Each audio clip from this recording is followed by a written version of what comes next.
Hello बच्चों, कैसे हैं आप लोग। हम लोगों ने लेक्चर 9 के फर्स्ट पार्ट में एक्टिवेशन एनर्जी के बारे में पढ़ा था। उसमें हमने पढ़ा था कि जो minimum amount of energy requirement होती है, जो हम लोग को सप्लाई करनी पड़ती है रिएक्टेंट को in order to start the reaction, उसी को हम लोग एक्टिवेशन एनर्जी कहते हैं। अब उसके बाद आज हम लोग उसके सेकंड पार्ट में एक्टिवेशन एनर्जी और टेम्परेचर पर डिपेंडेंसी देखेंगे कि एक्टिवेशन एनर्जी की रिक्वायरमेंट जो है कैसे कम होती है, कैसे ज़्यादा होती है टेम्परेचर पे। लेकिन इस लेक्चर को देखने से पहले आप रिक्वेस्ट है कि आप लोग जो नेक्स्ट लेक्चर्स हैं, लेक्चर 10 एंड लेक्चर 11, जो जिसमें अर्हेनियस की थ्योरी और जो कोलिजन थ्योरी हैं, ये रेट कांस्टेंट की डिपेंडेंसी ऑन टेम्परेचर, पहले उसको देख लीजिए, फिर इस पार्ट को आप देखिए। तो एक्टिवेशन एनर्जी में जब हम लोगों ने अर्हेनियस थ्योरी पढ़ी थी तो उसमें देखा था कि रेट कांस्टेंट के डिपेंडेंसी किस तरह है, R K is equal to K not E to the power minus E by R T. ये हम लोगों ने देखा था। यहाँ से अगर हम लोग दोनों साइड नेचुरल लॉग ले लेते हैं, taking natural log both side, taking natural log both side, तो हमें क्या मिला था, हमें मिला था L N K is equal to L N K naught minus E by R T. इसको हम लोग रीअरेंज कर लिए थे। जब हम लोग रीअरेंज करेंगे इसको तो हमारे पास आएगा L N K is equal to minus E by R T plus L N K not. और जब हम लोग ग्राफ खींचेंगे एल एन के, इसको और एक स्टेप में हम लोग और रीअरेंज कर लेते हैं, तो माइनस ई बाई आर कह सकते हैं, E by R into 1/t plus L N K naught. ये हमारा रिलेशन आया था, L N K rate constant is equal to, तो इसको हम लोगों ने कंपेयर किससे किया था, y is equal to m into X plus C. ये c जो है कांस्टेंट है, m जो है आपका स्लोप है, और ये x क्या है, x आपका ये जो दूसरा वेरिएबल है 1/t है। तो इसमें हमने स्लोप अपना क्या हुआ, slope is equal to m is equal to tan theta is equal to, यहाँ से कितना आ रहा है, माइनस ई बाई आर आ रहा है अपना स्लोप। तो अब हम लोग जो है ना एल एन के वर्सेस टेम्परेचर का, अब हम लोग क्या करेंगे कि एल एन के वर्सेस टेम्परेचर का ग्राफ खींचेंगे, लेकिन एक रिएक्शन के लिए नहीं, एक रिएक्शन, क्योंकि एक रिएक्शन के लिए तो एक्टिवेशन एनर्जी जो होती है वो फिक्स होती है, वो चेंज नहीं होती है। हम लोग डिफरेंट टेम्परेचर पे डिफरेंट रिएक्शंस के लिए जो है कर्व खींचेंगे। किस तरह कर्व, जैसे आपका एल एन के रहेगा और 1/t रहेगा, एक एक्सिस पे टेम्परेचर, एक एक्सिस पे रेट कांस्टेंट का एल एन फॉर्म। और हम लोग क्या करेंगे डिफरेंट रिएक्शंस के लिए, क्योंकि एक रिएक्शन के लिए एक्टिवेशन एनर्जी वो ये फिक्स होती है वो, तो दूसरे डिफरेंट रिएक्शंस के लिए एक्टिवेशन एनर्जी के और इसके बीच कर्व खींचेंगे। तो जो कर्व है, एक्सपेरिमेंट्स किए गए, तो जो कर्व ड्रॉ किए गए, ग्राफ ड्रॉ किए गए बेसिकली, तो इस तरह के कुछ आए। एल एन के है आपका वाई एक्सिस पे और 1/t है एक्स एक्सिस पे। तो 1/t है, तो जैसे इंक्रीज इधर करेंगे हम लोग, राइट साइड पॉजिटिव एक्सिस की डायरेक्शन में जाएंगे तो टेम्परेचर की वैल्यू घटती जाएगी, क्योंकि 1/t है, 1/t इंक्रीज कर रहा है, इसका मतलब टेम्परेचर डिक्रीज कर रहा है। अब उसके बाद जो है उन्होंने एक रिएक्शंस के लिए देखी, ये है आपकी एक्टिवेशन एनर्जी, दूसरे रिएक्शन के लिए देखी, ये है एक्टिवेशन एनर्जी, तीसरे रिएक्शन के लिए देखी, ये है एक्टिवेशन एनर्जी। तो डिफरेंट रिएक्शंस के लिए हम लोगों ने देखा कि डिफरेंट एक्टिवेशन एनर्जी है। अब यहाँ से पहला चैलेंज हम लोग के सामने जो आता है वो आता है कि हम लोग पता कैसे करेंगे कि ये जो आपकी आपकी एक्टिवेशन एनर्जी की ये जो कर्व्स हैं, ये वाला एक किसी एक्टिवेशन एनर्जी किसी रिएक्शन के लिए है, ये वाला किसी एक्टिवेशन एनर्जी के लिए है, ये किसी एक्टिवेशन एनर्जी के लिए है, तो कौन किसकी एक्टिवेशन एनर्जी की वैल्यू ज़्यादा है। पहला चैलेंज अपने पास ये है कि पता करेंगे किसमें कौन सी किस रिएक्शंस के लिए जो है ना एक्टिवेशन एनर्जी ज़्यादा है। तो हम लोग पता कैसे करेंगे, हम लोग जो है ना स्लोप से पता करते हैं। कैसे पता करेंगे, अपना स्लोप से। अब स्लोप क्या होता है, slope tan theta is equal to minus E by R है। यहाँ से स्लोप हमने देखा, ये भी जो भी, क्योंकि नेगेटिव स्लोप है तो -e/r आया था tan थीटा। अब थीटा कैसे मेज़र करेंगे? थीटा हमने ये डिस्कस किया था, हमेशा पॉजिटिव डायरेक्शन से मेज़र करेंगे। पॉजिटिव एक्स डायरेक्शन से एंटी क्लॉकवाइज डायरेक्शन में मूव करेंगे तो थीटा आएगा।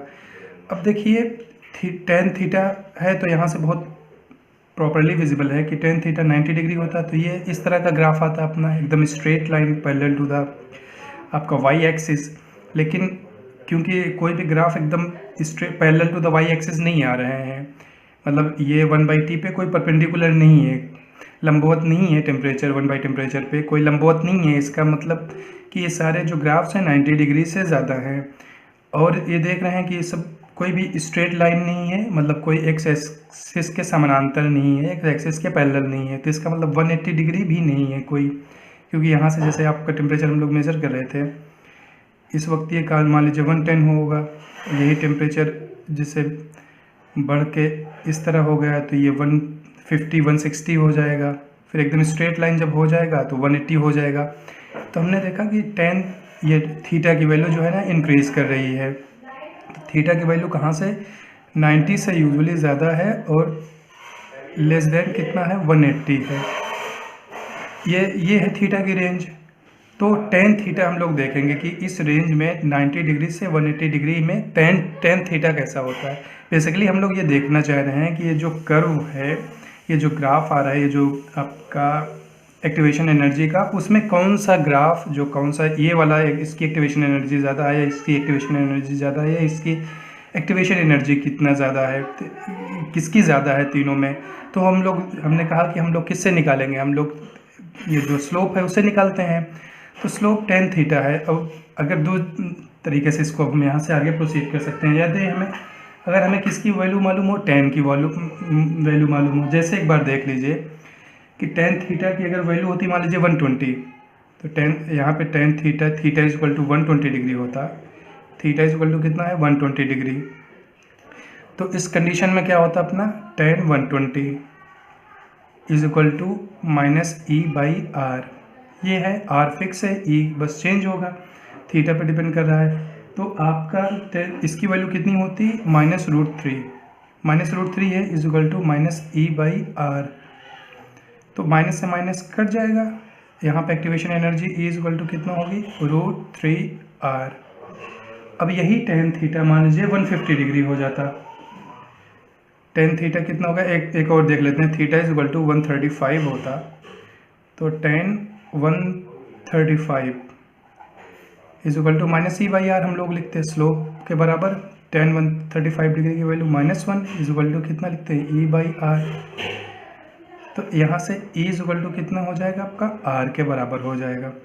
अगर यही tan थीटा मान लीजिए कि कितना होता 150 डिग्री होता, तो हम tan थीटा 150 डिग्री होता तो tan 150 बराबर हम लोग क्या लिखते -e/r लिखते हैं, क्योंकि स्लोप के बराबर होगा, tan थीटा के बराबर ही होगा। तो tan थीटा -e/r की वैल्यू यहाँ से कितनी होगी -1/√3 के बराबर होगी। तो E इज इक्वल टू कितना हो जाएगा r/√3। तो जब देखिए 120 था तो करस्पॉन्डिंग हमें वैल्यू मिली √3r। ये किसके करस्पॉन्डिंग है 120 के 135 के करस्पॉन्डिंग मिली कितना r, हमें ये है 130 के करस्पॉन्डिंग, 135 के करस्पॉन्डिंग। और ये जो तीसरी है r/√3 वो किसके करस्पॉन्डिंग है 150 डिग्री के करस्पॉन्डिंग है। तो हम देख रहे हैं यहाँ पे कि जैसे जैसे क्या हो रहा है, आपका एंगल बढ़ता जा रहा है।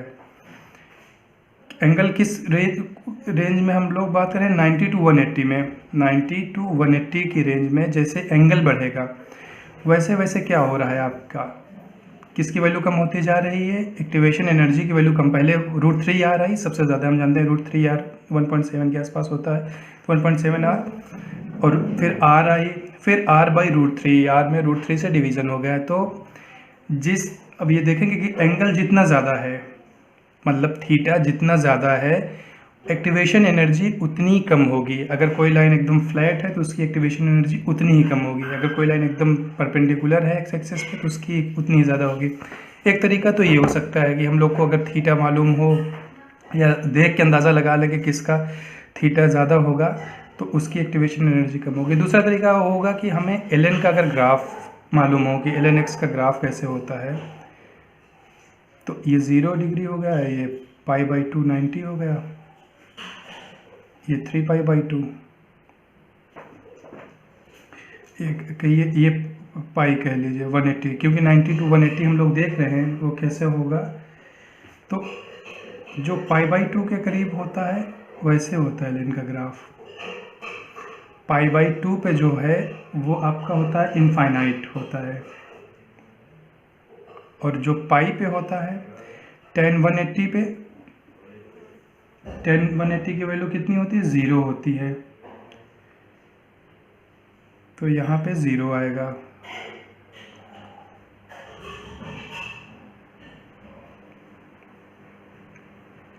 तो हम लोग देखते हैं ये जब π/2 से 3 ये पाई की तरफ इंक्रीज करेंगे हम लोग, ये π/2 है, यहाँ पे जब π/2 होता है तो इनफाइनाइट होती है, प्लस में इनफाइनाइट होती है। अब जैसे जैसे हम π/2 से इंक्रीज़ कर रहे हैं तो हम लोग देख रहे हैं कि थीटा की वैल्यू क्या है, नेगेटिव है। नेगेटिव में इंक्रीज जैसे करेंगे तो इंक्रीज़ करती है। इंक्रीज़ करने का मतलब पहले माइनस इनफाइनाइट थी, फिर कुछ कम हुई, कुछ कम हुई, कुछ कम हुई, कुछ कम हुई, कुछ कम हुई, यहाँ पे आके 0 हुई tan 180 पे। तो लेकिन अगर कोई नंबर नेगेटिव है और हमारा जो स्लोप आता है -e/r आता है, तो इसका मतलब उसको माइनस से मल्टीप्लाई कर देंगे देखने के लिए, तो कितना हो जाएगा, वो उतनी ही पॉजिटिव नंबर हो जाएगी। जैसे आप देख लीजिए, एक नंबर 2 है, एक नंबर 6 है। अब इसमें इस वक्त बड़ी कौन है, 6 बड़ी है। अगर लेकिन माइनस से मल्टीप्लाई कर देंगे -2 और -6 में, तो माइनस कौन बड़ी हो जाएगी, -2 बड़ी होती है। 0 के जो सबसे पास होती है नेगेटिव में नंबर में, वो बड़ी होती है, तो -2 बड़ी है।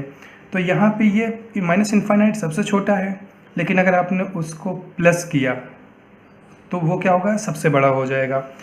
तो दो तरीके हैं देखने के लिए। तो हमें एंगल्स की वैल्यूज़ याद हो कि 90 डिग्री के जितना पास होगा एंगल, जो आपका स्लोप है वो जितना 90 डिग्री के पास होगा, मतलब जितना स्ट्रेट लाइन के पास होगा, उसकी वैल्यू एक्टिवेशन एनर्जी की ज़्यादा उतनी ज़्यादा होगी। और अगर एकदम फ्लैट हो गया, मतलब ये पैरेलल टू एक्स एक्सिस हो गया, एक्स एक्सिस के समानांतर हो गया, तो उसकी वैल्यू 0 हो जाएगी। ये हमारा था कि हम लोग एक्टिवेशन एनर्जी कैसे देखते हैं कि एक्टिवेशन एनर्जी कम है या ज़्यादा है। अब यहाँ पे देख के बताइए आप लोग कि इसमें किसकी एक्टिवेशन एनर्जी सबसे ज़्यादा होगी तीनों में। तो जो सबसे ज़्यादा स्ट्रेट लाइन, ये जो परपेंडिकुलर लाइन होगी इस एक्सिस पे, जो सबसे ज़्यादा परपेंडिकुलर होगी उसकी सबसे ज़्यादा होगी। तो हम देखते हैं ये वाली लाइन तो ये पैरेलल जा रही है सबसे, और ये वाली सबसे जो है 90 डिग्री ये वाली जो एंगल है, ये सबसे सीधी, इन तीनों लाइन में सबसे सीधी कौन है, ये है। तो ई इसकी क्या है, ये लार्जेस्ट है। जो एक्टिवेशन एनर्जी इसकी क्या होगी, लार्जेस्ट होगी, क्योंकि ये सबसे ज़्यादा सीधी है, एकदम परपेंडिकुलर इस फॉर्म इन तीनों में। और ये क्या है, ये सबसे ज़्यादा आपकी स्लीपिंग लाइन है, ये सबसे ज़्यादा लेटी हुई है, कहिए कि एक्स एक्सिस के सबसे पास है, सबसे ज़्यादा फ्लैट है। तो ये ई क्या होगी, लोवेस्ट होगी आपकी। और ये क्या है, ई इन बिटवीन है, ई जो है मीडियम। इन तीनों में ये जो है इसके बीच में है ना, ये इस वाली लाइन से कम खड़ी है और इस वाली लाइन से कम लेटी है। तो इससे हम देख लेंगे कि तीनों में, मतलब हमें अगर ये स्लोप दिया हुआ हो और स्लोप नहीं भी दिया हो, तो देख के सिर्फ अगर ये ग्राफ खींची हुई हैं तो उससे हम लोग अंदाज़ा लगा लेंगे कि कौन सी जो आपकी जो एक्टिवेशन एनर्जी ज़्यादा है। अब देखते हैं ये ग्राफ से हम लोग क्या पढ़ सकते हैं। ये देखिए ग्राफ है, ये ln k है, यूनिफॉर्म नहीं है। देखेंगे कि जैसे पहला देखिए 5 डिग्री है, स्पेस सेम है, फिर 10 है, फिर 20 है, क्योंकि ln का कर्व जो है ना यूनिफॉर्म नहीं बढ़ता। जैसे यूनिफॉर्म एक्सिस होता है 5, 10, 15, 20 होता है, तो ln जो है ना वो यूनिफॉर्म नहीं बढ़ता, वो मार्जिन इंक्रीज के साथ बढ़ता है। तो 5, 10, 20 है। यहाँ पे टेम्परेचर क्या है, टेम्परेचर जो है 1/T है, तो शुरू में जो है मैक्सिमम टेम्परेचर होगा, जैसे यहाँ 2000 केल्विन होगा। ये रिएक्शंस की गई तब जो है उसका एक्सपेरिमेंटल रिजल्ट है। ये फिर 1000 है, यहाँ 476, ये टेम्परेचर किस में है, केल्विन में है आपका। 1/T, तो 1 यहाँ टेम्परेचर ये जो है इसको केल्विन में कह दीजिए, टेम्परेचर की वैल्यू केल्विन में है। अब इससे हम लोग कंक्लूज़न क्या निकाल सकते हैं? कंक्लूज़न ये निकाल सकते हैं, पहला कंक्लूज़न है कि जो ln k वर्सेस 1 टेम्परेचर का जो ग्राफ आया, वो सारा ग्राफ क्या है? स्ट्रेट लाइन है।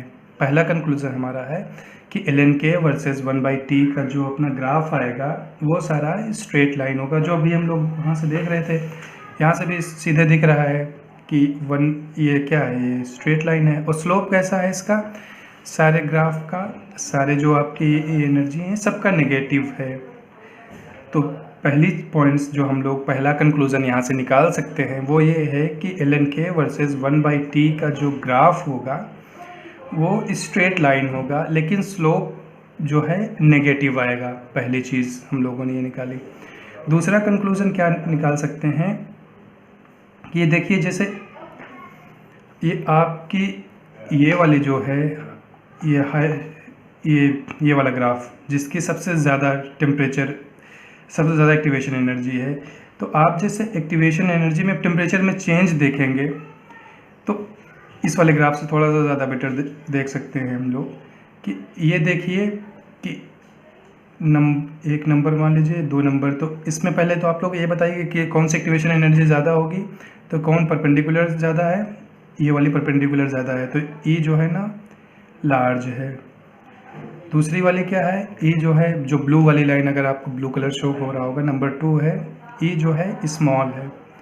तो अब हम लोग एक टेम्परेचर देखेंगे कि एक टेम्परेचर चेंज करेंगे, एक पार्टिकुलर टेम्परेचर जैसे 10 डिग्री या 20 डिग्री टेम्परेचर हम लोग चेंज करेंगे तो उसके करस्पॉन्डिंग जो है किस वाले एक्टिवेशन एनर्जी में जो है ln के रेट जो है ज़्यादा चेंज होगा। तो हम देखते हैं कि जैसे जिसका एक्टिवेशन एनर्जी ज़्यादा था, पहले वाले का देखते हैं हम लोग। तो T1 पे जो ग्रीन लाइन शो जा रही है, ग्रीन लाइन से जाते हैं यहाँ पे और इसके करस्पॉन्डिंग ln के देखते हैं, यहाँ पे आया हमने देखा। फिर T2, ऑब्वियसली T2 ज़्यादा होगा यहाँ पे। तो जैसे आपने टेम्परेचर इंक्रीज़ किया तो ब्लू वाली लाइन के करस्पॉन्डिंग इसी फर्स्ट वाली लाइन पे हम लोग देखेंगे कहाँ इंटरसेक्ट कर रही है, यहाँ पे कर रही है। इसके करस्पॉन्डिंग हमने देखा तो ये आया, ये चेंज है आपके ln के में। तो हमने ये तो हो गया पहली वाली का जिसका एक्टिवेशन एनर्जी ज़्यादा था। अब दूसरी वाली का देखिए जिसका एक्टिवेशन एनर्जी कम है, तो T1 के करस्पॉन्डिंग यहाँ पे आया, यहाँ से फिर हम लोगों ने देखा कि ln के कहाँ आया, ln के ये है आपका।